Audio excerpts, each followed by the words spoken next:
Welcome to my YouTube channel HR educational hub মৰমৰ ছাত্ৰ ছাত্ৰীসকল। আজি আমি আলোচনা কৰিম ওদালগুৰি ডিষ্ট্ৰিক্টত হৈ যোৱা হাফ ইয়াৰলি পৰীক্ষাৰ ক্লাছ 10ৰ জেনেৰেল সায়েন্সৰ যিখন কুৱেশ্যন পেপাৰ আছে সেই কুৱেশ্যন পেপাৰত যিকেইটা এমচিকিউ আছে 45টা এমচিকিউ তাৰ আমি 100% এমচিকিউ আজি আমি কনচেপশ্যনৰ সৈতে আলোচনা কৰিম। ইয়াৰ আগতে আৰু কেইটামান জিলাৰ এমচিকিউ মই আপলোড কৰিছোঁ। যদি তোমালোকে ভিডিঅ'বোৰ চোৱা নাই তেতিয়াহ'লে ভিডিঅ'বোৰ চাই ল'বা। এই হাফ ইয়াৰলি এক্সামৰ যিকেইটা কুৱেশ্যন পেপাৰ আহিছে, নতুন যিটো নিয়ম আহিছে সেই নিয়মৰ ওপৰত ভিত্তি কৰি আহিছে। গতিকে এইবোৰ তোমালোকৰ কাৰণে বহুতেই দৰকাৰী হয় আৰু তোমালোকৰ মেট্ৰিক পৰীক্ষাত তেনেকুৱা ধৰণৰ প্ৰশ্নই আহিব। আৰু মোৰ ছাত্ৰ ছাত্ৰীসকল, তোমালোকৰ কাৰণে যিকেইটা মই চেপ্টাৰ ৱাইজ এমচিকিউ প্ৰভাইড কৰিছোঁ এই এমচিকিউৰ পৰা 100% এমচিকিউ তোমালোকৰ কমন পৰিছে আৰু লং কুৱেশ্যনকেইটা কমন পৰিছে। গতিকে তোমালোকৰ যদি PDF ফাইল লাগে তোমালোকে ভিডিঅ'টো শেষলৈকে চাই থাকা। মই মোৰ পাৰ্চনেল হোৱাটছআপ নম্বৰ দি দিম, তোমালোকে PDF ফাইলবোৰ তাতে পাই যাবা। আৰম্ভ কৰিছোঁ আজিৰ ভিডিঅ'টো। ইয়াতে চোৱা কি কৈছে। 1 নম্বৰ প্ৰশ্নত কি কৈছে, তলৰ কোনটো বনস্পতিজাত দ্ৰব্যৰ পচন হাৰলৈ পৰিৱৰ্তন কৰা এটা বিক্ৰিয়া। তো বনস্পতিজাত দ্ৰব্যৰ পচন হাৰলৈ পৰিৱৰ্তন হোৱা যিবোৰ বিক্ৰিয়া সেইবোৰ কি হয় তোমাৰ তাপবৰ্জী বিক্রিয়া। তেরে ডি নাম্বার অপশনটো কি হব কারেক্ট হব, কারণ বনস্পতিজাত দ্রব্যর যেতিয়া পচন ঘটে তেতিয়া তাতে তাপ উৎপন্ন হয় আৰু তাপ উৎপন্ন হলে সেইবোৰ বিক্ৰিয়াক আমি তাপবৰ্জী বিক্ৰিয়া বুলি কওঁ। 2 নম্বৰ প্ৰশ্নটো চোৱা, অজীৰ্ণতাৰ চিকিৎসাৰ বাবে কেনে ধৰণৰ ঔষধ ব্যৱহাৰ কৰা হয়। তো অম্লনাশক ব্যৱহাৰ কৰা হয়। অজীৰ্ণতা মানে যেতিয়া আমাৰ পেটত হাইড্ৰক্লৰিক এচিডৰ পৰিমাণ বাঢ়ি যায় তেতিয়া আমাৰ এচিডিটি হয়, যাক আমি অজীৰ্ণতা বুলি কওঁ। আৰু যেহেতু এতে এচিডৰ গুণ নাশ কৰিব লাগে সেইকাৰণে আমি অম্লনাশক, অম্ল মানে এচিড, নাশক মানে নাশ কৰা বা ধ্বংস কৰা। তো ইয়াৰে শুদ্ধ উত্তৰটো হ'ব তোমাৰ সি নম্বৰ অপশন। 3 নম্বৰ কোৱেশ্চন চোৱা, এটা মৌল XCl2 এটা চোৱা XCl2 যৌগ গঠন কৰে। তাৰমানে যেটো X আছে হেতুৰ যোজ্যতা কিমান আছে 2 আছে আৰু ক্লোৰিনৰ যোজ্যতা ইয়াতে 1 আছে। XCl2 সংকেতৰ যৌগ গঠন কৰে যেটো উচ্চ গলনাঙ্ক যুক্ত এটা গোটা পদাৰ্থ। মৌল Xৰ তলৰ কোনটোৰ লগতে একেটা বৰ্গত থকাৰ সম্ভাৱনা বেছি। তোমাৰ এটা বৰ্গতে কোনবোৰ মৌল থাকে যিবোৰৰ যোজ্যতা একে হয়। ইয়াতে যোজ্যতা 2 আছে। ইয়াতে যিকেইটা আমাৰ মৌলত দিয়া আছে সেই মৌলকেইটাৰ ভিতৰত যোজ্যতা 2 কাৰ মেগনেছিয়ামৰ। তোমাৰ মেগনেছিয়ামৰ পৰমাণু ক্ৰমাঙ্ক হৈছে 12। ইয়াৰ ইলেক্ট্ৰনৰ বিন্যাস লিখিলে 282 হয়। ইয়াৰ যোজ্যতা 2 হয়। সেইকাৰণে ইয়াৰ শুদ্ধ উত্তৰটো কোনটো হ'ব, তো মেগনেছিয়াম হ'ব। সি নম্বৰ অপশনটো কাৰেক্ট অপশন হয়। 3 নম্বৰ কোৱেশ্চনটো চোৱা, পাইৰুভেট অণু ভাঙি কাৰ্বন ডাই অক্সাইড পানী আৰু শক্তি উৎপন্ন হোৱা প্ৰক্ৰিয়াটো ক'ত সংঘটিত হয়, এটো মাইটোকন্ড্ৰিয়াত সংঘটিত হয়। তো বি নম্বৰ অপশনটো কাৰেক্ট হয়। 5 নম্বৰ কোৱেশ্চনটো চোৱা কি কৈছে, দুটা নিউৰনৰ মাজৰ ফাকক কি বুলি কয়, তো সাইনেপছ বুলি কোৱা হয়। বহুত ইজি কোৱেশ্চন হয়। তো সি নম্বৰ অপশনটো কাৰেক্ট অপশন হয়। 6 নম্বৰ কোৱেশ্চন চোৱা, সমবৃত্তিক অংগসমূহৰ এটা উদাহৰণ হ'ল। চোৱা সমবৃত্তিক মানে যিবোৰ অংগৰ তোমাৰ কাম একে হয় কিন্তু উৎপত্তি স্থান বেলেগ বেলেগ হ'ব পাৰে বা দেখাত তোমাৰ একে হ'ব পাৰে। তো সেইবোৰক সমবৃত্ত অংগ বুলি কোৱা হয়। আৰু এটা অংগ আছে সেইটো হৈছে সমসংস্থ অংগ। সমসংস্থ অংগ কি হয়, উৎপত্তি স্থান একে হয় কিন্তু কাম বেলেগ বেলেগ হয়, সেইবোৰক সমসংস্থ অংগ বুলি কোৱা হয়। তো এটা যেহেতু সমবৃত্তি কৈছে মানে কাম একে হ'ব লাগিব, তো সেইকাৰণে ইয়াৰ শুদ্ধ উত্তৰটো আহিব ডি নম্বৰ। সো বাদুলিৰ ডেউকা আৰু চৰাইৰ ডেউকা এই দুটাৰে কাম পুৰাৰ কাৰণে ব্যৱহাৰ কৰা হয়। তো দুটাৰ কাম একে হয়, গতিকে তোমাৰ ডি নম্বৰ অপশনটো কি হ'ব কাৰেক্ট হ'ব। 7 নম্বৰ কোৱেশ্চন চোৱা কি কৈছে, অবতল দাপোন এখনে গঠন কৰা প্ৰতিবিম্বটো সৎ, থিয় আৰু লক্ষ্য বস্তুতকৈ ডাঙৰ পোৱা গ'ল। লক্ষ্য বস্তুটোৰ অৱস্থান ক'ত হ'ব লাগিব। এটো সব অবতল দাপনৰ কাৰণে এটো যদি মেৰু হয় এটো F আৰু এটো হৈছে C। এটো এটাৰ ক্ষেত্ৰতে তোমাৰ সবাই এনেকৈ পিছফালে এটা প্ৰতিবিম্ব গঠন হৈ আছে। এটো এটা চিত্ৰ আছে অবতল দাপনৰ কাৰণে, লাষ্টৰ যেটো চিত্ৰ সেই চিত্ৰটো হয় এটো। তো তুমি এই পিছফালে প্ৰতিবিম্বটো পাবলৈ হলে তুমি লক্ষ্য বস্তুটো ইয়াতে ৰাখিব লাগিব, মানে মেৰু আৰু ফোকাসৰ মাজত ৰাখিব লাগিব। ইয়াতে ক'ত আছে, এটো ডি নম্বৰ অপশনত আছে। সো দাপনৰ মেৰু আৰু তাৰ মুখ্য ফোকাসৰ মাজত ৰাখিলে এটো গঠন হয়। তো ডি নম্বৰ অপশনটো কাৰেক্ট হয়। 8 নম্বৰ কোৱেশ্চনটো চোৱা কি কৈছে, চকুৰ কি অংগৰ ক্ৰিয়াৰ বাবে চকুৰ লেন্সৰ ফোকাস দৈৰ্ঘ্যৰ পৰিৱৰ্তন হয়। তো ফোকাস দৈৰ্ঘ্যৰ পৰিৱৰ্তন হয় যেটো আমাৰ উপযোজন ক্ষমতা বুলি কোৱা হয়।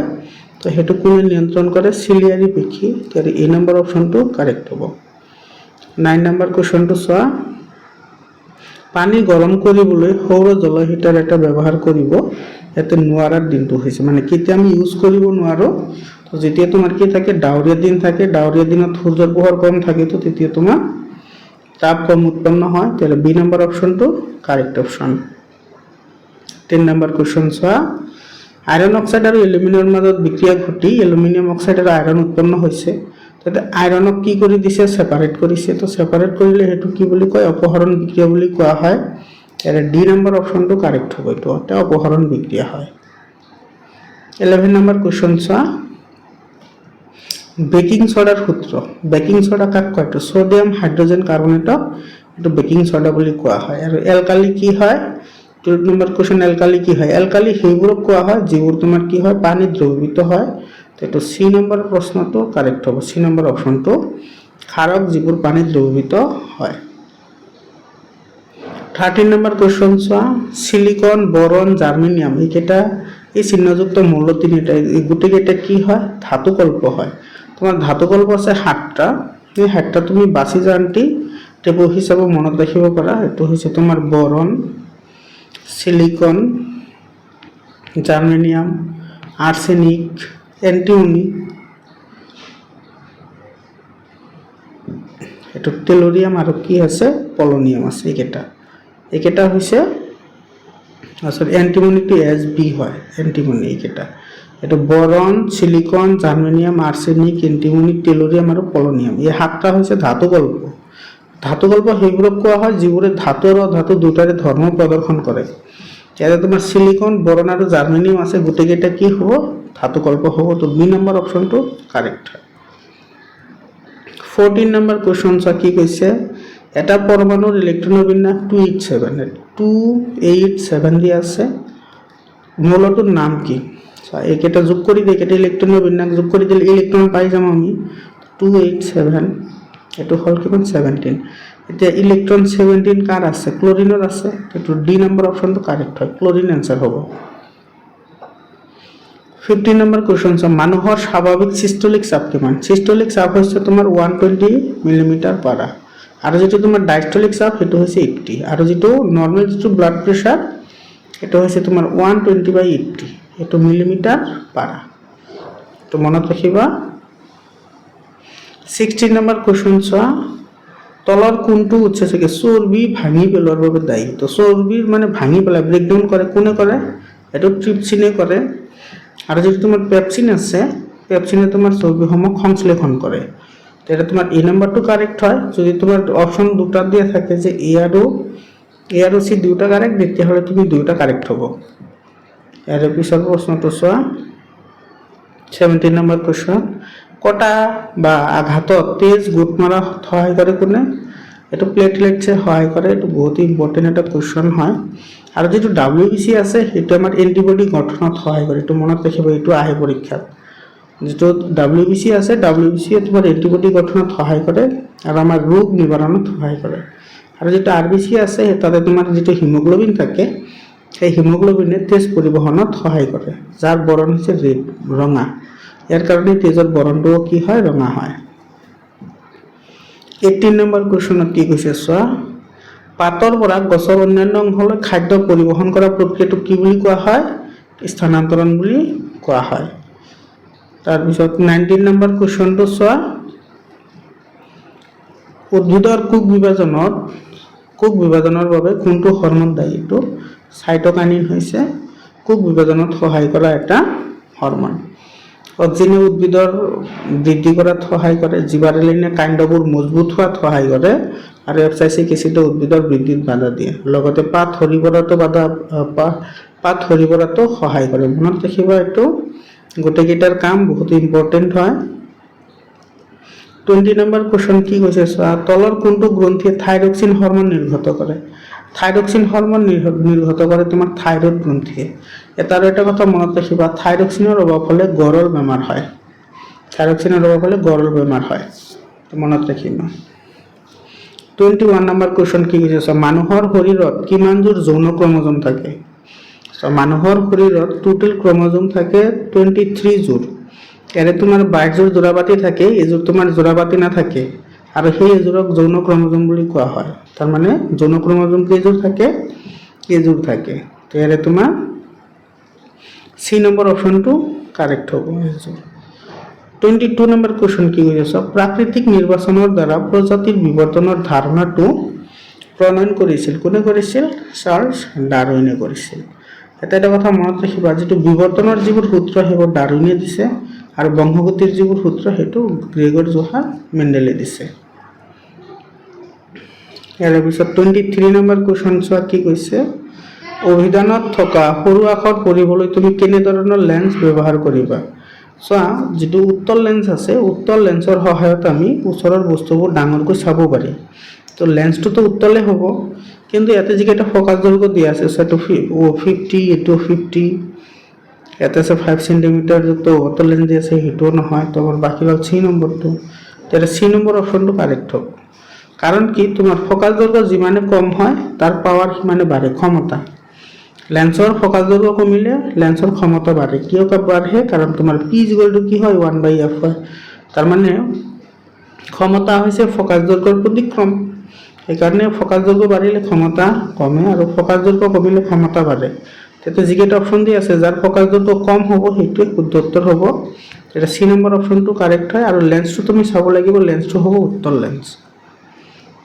ইয়াৰ পিছত 24 নম্বৰ কুৱেশ্যন, হীৰাৰ প্ৰতিহৰণাংক কিমান? একেবাৰে ইজি কুৱেশ্যন হয়, 2.42। হীৰাৰ প্ৰতিহৰণাংক হৈছে 2.42। ইয়াৰ পিছত চোৱা, এখন উত্তল লেন্সে, তোমাৰ এনেকুৱা উত্তল লেন্স, এইটো সদায় তোমাৰ এইফালে কি কৰে, প্ৰতিবিম্ব গঠন কৰে এইফালে।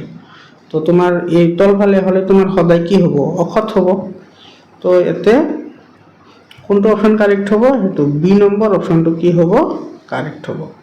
খত আৰু ওলোটা হয়, ৰখত আৰু কি হয়, থিয় হয়। তোমাৰ ইয়াৰ পিছত 26 নম্বৰ কুৱেশ্যনটো চোৱা কি কৈছে, এখন অৱতল লেন্সৰ ফকাছ দৈৰ্ঘ্য 20 সেন্টিমিটাৰ, লেন্সখনৰ ক্ষমতা, য'ত চব ফকাছ দৈৰ্ঘ্য দিয়া আছে, এফ দিয়া আছে 20 সেন্টিমিটাৰ। তো 20 সেন্টিমিটাৰক তুমি যদি মিটাৰত নিয়া কিমান আহিব? এইটো 0.2 মিটাৰ আহিব। আৰু যিহেতু তোমাৰ অৱতল লেন্স বুলি কৈছে, তো তাৰ আগত মাইনাছ আহিব। অৱতল লেন্সৰ ফকাছ দৈৰ্ঘ্য ঋণাত্মক হয়। এইটোত তুমি এতিয়া ক্ষমতাও লোৱা, তো ক্ষমতা পি ইকুৱেলটো 1/f হয়। তো 0.2 হয়, মাইনাছ আহিব। এইটো আহিব তোমাৰ এতিয়া 0.10 আহিব, এইটো আহিব -5 ডায়োপ্টাৰ। কোনটোত আছে -5 ডায়োপ্টাৰটো? এইটো এই নম্বৰ অপশ্যনত আছে, এই নম্বৰ অপশ্যনটো কাৰেক্ট হয়। ইয়াৰ পিছত 27 নম্বৰ কুৱেশ্যনটো চোৱা, মানুহৰ চকুৱে লেন্সৰ ফকাছ দৈৰ্ঘ্য সাল সলনি কৰি বিভিন্ন দূৰত্বত অৱস্থিত বস্তু ফকাছ কৰিব পাৰে। ইয়াৰ কাৰণ কি? ইয়াৰ কাৰণ হৈছে উপযোজন ক্ষমতা। এইটোক উপযোজন ক্ষমতা বুলি কোৱা হয়। আৰু উপযোজন ক্ষমতাক সহায় কৰে কোনে? চিলিয়াৰী যিটো পেশী আছে, চিলিয়াৰী পেশী বা ৰোমক পেশী বুলিও কয়। তো চিলিয়াৰী পেশী সহায় কৰে, আৰু এইটো যিটো প্ৰক্ৰিয়া সেইটোক কোৱা হয় উপযোজন ক্ষমতা। 28 নম্বৰ কুৱেশ্যন চোৱা, চকুৰ মণিৰ বেগ কিমান? চকুৰ মণিৰ বেগ হৈছে 2.3 সেন্টিমিটাৰ। তেতিয়া এই নম্বৰ অপশ্যনটো কাৰেক্ট হয়। 29 নম্বৰ কুৱেশ্যনটো চোৱা, জৈৱ গেছৰ প্ৰধান উপাদান কি? জৈৱ গেছৰ প্ৰধান উপাদান হৈছে মিথেন। এটোৰ পাৰ্চেণ্ট মনত ৰাখিবা, এইটো 75% থাকে। জৈৱ গেছৰ যিটো উপাদান মিথেন হয়, কিমান পাৰ্চেণ্ট থাকে? 75%। 30 নম্বৰ কুৱেশ্যন চোৱা কি কৈছে, আমি ব্যৱহাৰ কৰা শক্তিৰ সৰহসংখ্যক উৎসৰ শক্তি হ'ল সঞ্চিত সৌৰশক্তি। তলৰ কোনটো সৌৰশক্তিৰ আধাৰিত নহয়? তো সৌৰশক্তিৰ আধাৰিত নহয় কোনটো? ইয়াতে নিউক্লিয় শক্তিটো তোমাৰ সৌৰশক্তিৰ আধাৰিত নহয়। বাকী গোটেইকেইটা সৌৰশক্তিৰ আধাৰিত হয়, কিন্তু নিউক্লিয় শক্তিটো নহয়। চি নম্বৰ অপশ্যনটো কাৰেক্ট। 31 নম্বৰ কুৱেশ্যন চোৱা, মাৰ্বলৰ ৰাসায়নিক সূত্ৰ কেলছিয়াম কাৰ্বনেট হয়। এইটো চি নম্বৰ অপশ্যনটো কাৰেক্ট হয়। 32 নম্বৰ কুৱেশ্যনত কি কৈছে চোৱা, কি ঘটে যেতিয়া লঘু হাইড্ৰক্লৰিকে লুৰ গুৰিত যোগ কৰা হয়? তো লঘু হাইড্ৰক্লৰিক এচিড এইটো লুৰ লগত যোগ কৰা হৈছে। তো এইটো উৎপন্ন হ'ব কি? FeCl2 প্লাছ হাইড্ৰজেন গেছ, মানে আইৰন ক্লৰাইড আৰু হাইড্ৰজেন গেছ উৎপন্ন হ'ব। তাহলে এ নাম্বাৰ অপশনটো কাৰেক্ট হয় এইটো Fe2 আৰু FeCl2 আৰু হাইড্ৰোজেন গ্যাস এ নাম্বাৰ অপশন কাৰেক্ট হয় 33 নাম্বাৰ কোশ্চনটো কি কৈছে কলা আৰু বগা ফটোগ্ৰাফিকৰ বাবে ব্যৱহাৰ কৰা তলত ৰাসায়নিক পদাৰ্থৰ নাম কি তো সিলভাৰ ব্ৰোমাইডটো তোমাৰ কলা বগা ৰাসায়নিক ফিল্মত ব্যৱহাৰ কৰা হয় ব্ল্যাক এন্ড হোয়াইট যেটো ফটোগ্ৰাফি আছে তাতে ইউজ কৰা হয় আৰু ইয়াৰে যেটো বিক্ৰিয়াৰ প্ৰকাৰ হেতু মনত ৰাখিবা হেতু হৈছে তাপীয় বিযোজন বিক্ৰিয়া ইউজ কৰা হয় ফটোগ্ৰাফিক ফিল্মত তোমাৰ তাপীয় বিযোজন বিক্ৰিয়া ইউজ কৰা হয় তো মনত ৰাখিবা কেতিয়াবা ডাইৰেক্টলি বিক্ৰিয়াটো হতে তো বিক্রিয়াটো আসলে এনে ধরনের একটু AgBr এতে তোমার সানলাইট থাকে সানলাইট দিলে উৎপন্ন হব তোমার সিলভার আর ব্রোমিন এটা তোমার সন্তুলন করিলে ইয়াতে 2 আহিব আর ইয়াতেও 2 আহিব বুঝি পালানে এইটো বিক্রিয়া আর এইটো হচ্ছে একটা তাপীয় বিযোজন বিক্রিয়া আর ইউজ করা হয় সিলভার ব্রোমাইড 34 নাম্বার কোশ্চনটো সাধারণ নিমখৰ ৰাসায়নিক সূত্ৰ সোডিয়াম ক্লোৰাইড হয় আৰু এটো মনত ৰাখিবা যেটো সোডিয়াম ক্লোৰাইড আছে বা সাধাৰণ নিমখ আছে এটো কেনেকৈ বনোৱা হয় এটো তোমাৰ সোডিয়াম হাইড্ৰক্সাইডৰ লগত যদি হাইড্ৰোক্লোৰিক এসিডে ৰিঅ্যাকশন কৰে তেতিয়া হলে তোমাৰ এটো সোডিয়াম ক্লোৰাইড প্লাস ওয়াটাৰ উৎপন্ন হয় এই সোডিয়াম ক্লোৰাইড আমি খোৱাৰ কাৰণে ব্যৱহাৰ কৰো এই পদাৰ্থ দুটাৰ নাম মনত ৰাখিবা সোডিয়াম হাইড্ৰক্সাইড আৰু হাইড্ৰোক্লোৰিকৰ মাজত বিক্ৰিয়া ঘটি যেটো লবণ উৎপন্ন হয় তাক আমি খোৱাৰ কাৰণে ব্যৱহাৰ কৰো বাকি যিবোৰ ধাতব লবণ আছে সেইবোৰ আমি খোৱাৰ কাৰণে ইউজ কৰিব নোৱাৰো ইয়াৰ পিছত 35 নম্বৰ কোশ্চন বিলাহীৰ তলত কোনটো প্ৰাকৃতিক এসিড থাকে বিলাহীত অক্সালিক এসিড থাকে সাইট্ৰিক এসিড থাকে নেমু টেঙা অ্যাসিটিক এসিড থাকে ভিনেগাৰত আৰু টাৰ্টাৰিক এসিড থাকে তোমাৰ তেঁতেলী টেঙাত টাৰ্টাৰিক এসিড থাকে বুঝি পালানে মৰমৰ ছাত্ৰ-ছাত্ৰীসকল তোমালোকৰ ভিডিওটো কেনেকুৱা লাগিছে কমেন্ট কৰি জনাবা আৰু তোমালোকৰ যদি পিডিএফ ফাইল লাগে তেতিয়াহলে 7002824673 এইটো নম্বৰত হোৱাটসঅ্যাপ কৰিবা তোমালোকে পিডিএফ ফাইলবোৰ পাই যাবা আৰু যদি তোমালোকৰ জিলাত হাফ ইয়াৰলি এক্সামটো শেষ হৈছে তেতিয়াহলে এইটো নম্বৰত সায়েন্স আৰু ম্যাথছৰ ক্লাস 9 আৰু 10ৰ সায়েন্স আৰু ম্যাথছৰ কোশ্চন পেপাৰ পিডিএফ বনাই এইটো নম্বৰত পঠাই দিবা তোমালোকে পঠাই দিবা আৰু মোৰ ওচৰত যিকেইটা আছে সেইকেইটা তোমালোকক প্ৰভাইড কৰিম 36 নম্বৰ কোশ্চন কি কৈছে চোৱা আধুনিক পৰ্যায়বৃত্ত তালিকাত কিমানটা পৰ্যায় আছে 7টা পৰ্যায় আছে আৰু বৰ্গ আছে কিমানটা 18টা মনত ৰাখিবা আধুনিক পৰ্যায়বৃত্ত তালিকাত পৰ্যায় হৈছে 7টা আৰু বৰ্গ হৈছে 18টা 37 নম্বৰ কোশ্চন চোৱা কি কৈছে আধুনিক পৰ্যায়বৃত্ত তালিকাৰ ভিত্তিত বৃদ্ধি পোৱা পাৰমাণৱিক সংখ্যাৰ ওপৰত ভিত্তি কৰি কোনটো বিকল্পই মৌলবোৰ সজাইছে পাৰমাণৱিক সংখ্যাবোৰৰ ওপৰত ভিত্তি কৰি মানে আধুনিক পৰ্যায়বৃত্ত তালিকা সজোৱাতে তোমাৰ পাৰমাণৱিক সংখ্যাৰ ওপৰত ভিত্তি কৰি সজোৱা হৈছে আৰু কেনেকুৱা সজোৱা হৈছে এটো ঊৰ্ধ্বক্ৰমত সজোৱা হৈছে মানে কমৰ পৰা ডাঙৰলৈ তো যেটো তোমাৰ পাৰমাণৱিক সংখ্যা কম আছে হেতু প্ৰথমত আহিব আৰু যেটো তোমাৰ বেছি আছে হেতু একেবাৰে লাষ্টত যাব ইয়াৰে যেটো অপচন আছে এই অপচনবোৰৰ ভিতৰত তোমাৰ এটো এ নম্বৰ অপচনটো কি হয় কাৰেক্ট হয় কাৰ্বন নাইট্ৰোজেন অক্সিজেন নিয়ন আৰু ফ্লোৰিন এইকেইটা তো তোমাৰ এ নম্বৰ অপচনটো কাৰেক্ট হয় 38 নম্বৰ কোশ্চন চোৱা গৰল ৰূপ কিহৰ অভাৱত হয় এটা আয়োডিনৰ অভাৱত হয় আৰু আয়োডিন কোনে তাৰমানে ফৰ্মেশন কৰাত সহায় কৰে যেটো আমাৰ থাইৰয়েড গ্ৰন্থি আছে হেটিও সহায় কৰে আৰু কোনটো হৰমন নিহৰণ কৰে থাইৰক্সিন হৰমন নিহৰণ কৰে থাইৰয়েড গ্ৰন্থিয়ে থাইৰক্সিন নিহৰণ কৰে আৰু থাইৰক্সিনৰ কাৰণে আয়োডিনৰ প্ৰয়োজন হয় আৰু আয়োডিন নাথাকিলে আমাৰ গৰল বেমাৰ হয় তো ইয়াতে তুমি তিনিটা কথা মনত ৰাখিবা বহুত ইম্পৰ্টেন্ট হয় 39 নম্বৰ কোশ্চনত কি কৈছে চোৱা যদি জিনীয় অন্তঃগাঁথনি তোমাৰ আছে টিটি আৰু চাপৰ এটা আছে টিটি মাজত সংকৰণ ঘটোৱা হয় তো পিছৰ অপত্য জৰুৰত মানে ইয়াৰে পিছত তোমাৰ কি আহিব ইয়াৰে পিছত তোমাৰ গুটিকেইটা উখ আহিব মানে হ'ব তোমাৰ টিটি টিটি টিটি আৰু টিটি গুটিকেইটা উখ হ'ব তো ইয়াৰ শুদ্ধ উত্তৰটো হ'ব বি নম্বৰ কেৱল উখ 40 নম্বৰ কোশ্চনটো চোৱা কি কৈছে এক সংকৰণৰ অনুপাত কিমান এক সংকৰণৰ অনুপাত হৈছে 3:1 তো সি নম্বৰ অপচনটো কাৰেক্ট হয় দন্ত চিকিৎসক এজনে দাঁতৰ পৰীক্ষা কৰিবলৈ ব্যৱহাৰ কৰা দাপোন কি হয় অবতল দাপোনৰ সহায়ত এতে সৰু বস্তুবোৰ ডাঙৰকৈ প্ৰত্যক্ষ কৰাত ব্যৱহাৰ কৰে 42 নম্বৰ কুৱেশ্যন লেন্সৰ ক্ষমতাৰ এছআই একক কি? লেন্সৰ ক্ষমতাৰ এছআই একক হৈছে ডায়োপ্টাৰ। ইয়াৰে তোমাৰ ডি নম্বৰ অপশ্যনটো কাৰেক্ট হয়। 43 নম্বৰ কুৱেশ্যন চোৱা কি কৈছে, নিকট দৃষ্টিগ্ৰস্ততা আঁতৰাবলৈ কি ধৰণৰ লেন্স ব্যৱহাৰ কৰা হয়? নিকট দৃষ্টিগ্ৰস্ততা মানে হৈছে মায়োপিয়া। তো মায়োপিয়া তোমাৰ সংশোধনৰ কাৰণে সদায় অৱতল লেন্স ব্যৱহাৰ কৰা হয়। তো তোমাৰ এ নম্বৰ অপশ্যনটো কাৰেক্ট হয়। 44 নম্বৰ কুৱেশ্যনত কি কৈছে, মানুহৰ দেহত থকা ৰঞ্জক পদাৰ্থবিধৰ নাম কি? হিমোগ্লোবিন। মানুহৰ দেহত এটা ৰঞ্জক পদাৰ্থ থাকে যাৰ নাম হৈছে হিমোগ্লোবিন, আৰু হিমোগ্লোবিনে অক্সিজেন পৰিবহন কৰে। 45 নম্বৰ কুৱেশ্যন আৰু আজিৰ কাৰণে শেষৰ প্ৰশ্ন এইটো, শৰীৰৰ ভংগিমা আৰু ভাৰসাম্যতা ৰক্ষাৰ বাবে মগজুৰ কোনটো অংশ দায়বদ্ধ? তো এইটো হ'ব চেৰিবেলাম। শৰীৰৰ ভাৰসাম্যতা ৰক্ষা কৰে কোনে? চেৰিবেলামে ৰক্ষা কৰে। মৰমৰ ছাত্ৰ ছাত্ৰীসকল, তো এইকেইটাই MCQ আছিল। ইয়াতে যিকেইটা তোমাৰ লং কুৱেশ্যন আছে, তোমালোকে লং কুৱেশ্যন কেইটা চোৱা। তোমালোকে PDF ফাইল লৈ ল'বা, PDF ফাইল লৈ এইবোৰ ছল্ভ কৰিবা। এইবোৰ সমাধান কৰিলে তোমালোকৰ যিবোৰ আহিবলগীয়া পৰীক্ষা আছে সেই পৰীক্ষাত কিন্তু বহুতো সহায়ক হ'ব। আৰু ইয়াতে যিবোৰ তোমাৰ ডেছক্ৰিপশ্যন টাইপ কুৱেশ্যন আছে সেইকেইটা বহুতেই ইম্পৰ্টেণ্ট হয়, কাৰণ এইবোৰৰ পৰা মেট্ৰিকত বহুত কুৱেশ্যন কমন পৰিব। মৰমৰ ছাত্ৰ ছাত্ৰীসকল, আজিৰ কাৰণে এইখিনিয়ে। আকৌ লগ পাম বেলেগ এটা প্ৰশ্ন লৈ। ধন্যবাদ।